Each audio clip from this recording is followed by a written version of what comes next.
어쨌든 관세 전쟁 여파로 이제 트럼프가 상호 관세 90일 유예는 했는데 그중에서 전자제품에 대한 관세는 면제를 하겠다. 이런 측면. 그러니까 자국에서 애플에서 아이폰을 만들지 않고 중국에서 만들어서 미국으로 건너오는 거잖아요. 이게 두 배, 세 배 오른다고 하니까 거기서 일단 면제해 주겠다 했다가 이거 영구적 면제는 또 아니다. 또 이렇게 얘기하더라고요. 무슨 말입니까? 사실 트럼프의 입이 어제 다르고 오늘 다르지 않습니까? 그렇기 때문에 지금 일시적인 면제가 언제까지 될지 또 영구적 면제가 아니라는 게 어떤 의미를 가지고 있는지는 트럼프 입을 좀 더 지켜봐야 되지 않을까 이런 생각을 합니다.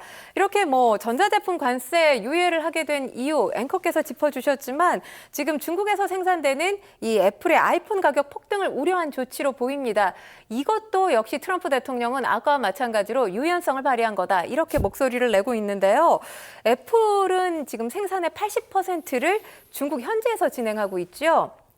그러다 보니까 관세 유예 최대 수혜 기업이 애플로 지금 꼽히고 있습니다. 실제로 애플은 관세 부과에 대비하기 위해서 1분기 아이폰 재고를 미리 확보했죠. 적극적으로 대응하는 모습을 보여왔습니다. 미국이 스마트폰 등 20개 전자제품을 이 관세 대상에서 제외한 데에는 이 애플의 로비가 큰 영향을 끼쳤다라는 분석도 나오고 있습니다. 다만 아까도 말씀을 하셨지만 이번 관세 유예 일시적인 조치입니다. 향후 품목별 관세가 다시 부과될 가능성 배제할 수 없죠. 애플은 앞으로도 자국의 이익과 관련해서 목소리를 계속 낼 것으로 보입니다. 이걸 강조하면서 추가 면제 확보에 보다 더 주력하지 않을까 이런 생각이 되고요. 그리고 지금 우리의 기업 짚어봐야죠. 삼성전자 조립 생산지가 베트남과 인도로 양분돼 있기 때문에 지금 당장에 뭐 큰 영향을 받지는 않고 있습니다.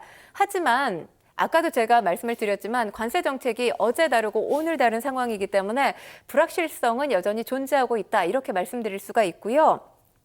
또 한 가지 우려가 되는 부분이 있습니다. 이번 조치로 스마트폰 완제품 일시적인 관세 유예 조치를 받기는 했습니다만 반도체가 다시 관세에 포함될 가능성? 배제할 수가 없죠. 반도체가 왜 중요하냐면 스마트폰에 이 메모리나 전력관리 칩 수십여 개 반도체가 들어갑니다. 그렇기 때문에 반도체에 관세가 부과될 경우에 스마트폰 가격이 급등한다는 건 사실 누구나 예상할 수 있는 부분이 아닐까 싶습니다. 지금 반도체 관세에 대해서 트럼프 대통령이 이렇게 목소리를 냈어요. 반도체와 디스플레이 패널을 우리나라 안에서 만들어야 한다라고 하면서 자국 내 생산을 관세 정책의 목표로 삼고 있다는 걸 드러냈는데 여기에 이제 철강, 자동차, 알루미늄도 그렇게 해왔다. 그러니까 별개 관세 부과를 해왔다라고 하면서 지금 반도체도 그렇게 할 것이다라고 거듭 강조했습니다.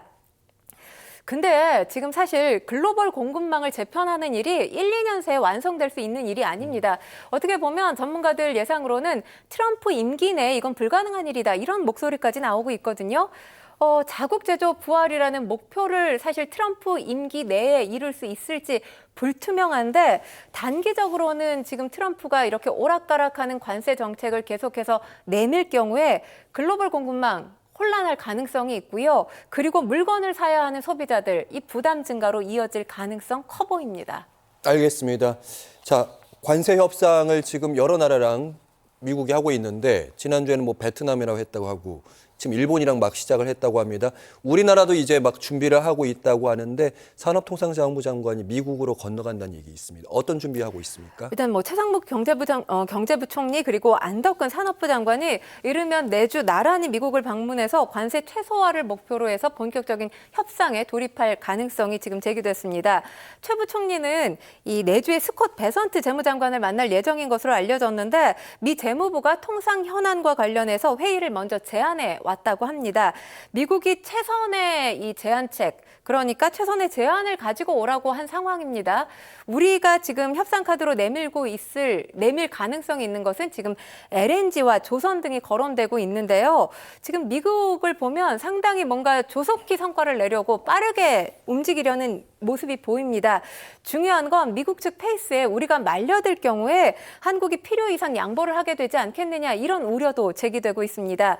동맹국 개발개국 중에서 우리 상황이 그렇게 녹록지 않죠. 작년에 한국 수출의 5분의 1이 미국행이었고요. 그리고 경제 성장의 95%가 수출에 의존하고 있는 상황입니다. 90일 유예되기는 했지만 아까도 제가 말씀드렸지만 동맹국 가운데 가장 높은 상호관세율이 우리나라에 부과돼 있는데 방위비 분담과 같이 안보 현안 그리고 무역 경제 사안을 하나의 패키지에 담을 경우에 자칫하면 미국이 원하는 원스톱 쇼핑을 판을 깔아주는 모양새가 될 가능성도 배제할 수 없는 만큼 이에 대한 철저한 대비책 마련을 해야 되지 않겠는가라는 생각이 듭니다. 네. 트럼프는 이제 먼저 협상 국가에게 잘해주겠다 이런 얘기하고 있는데 서두를 필요 없다.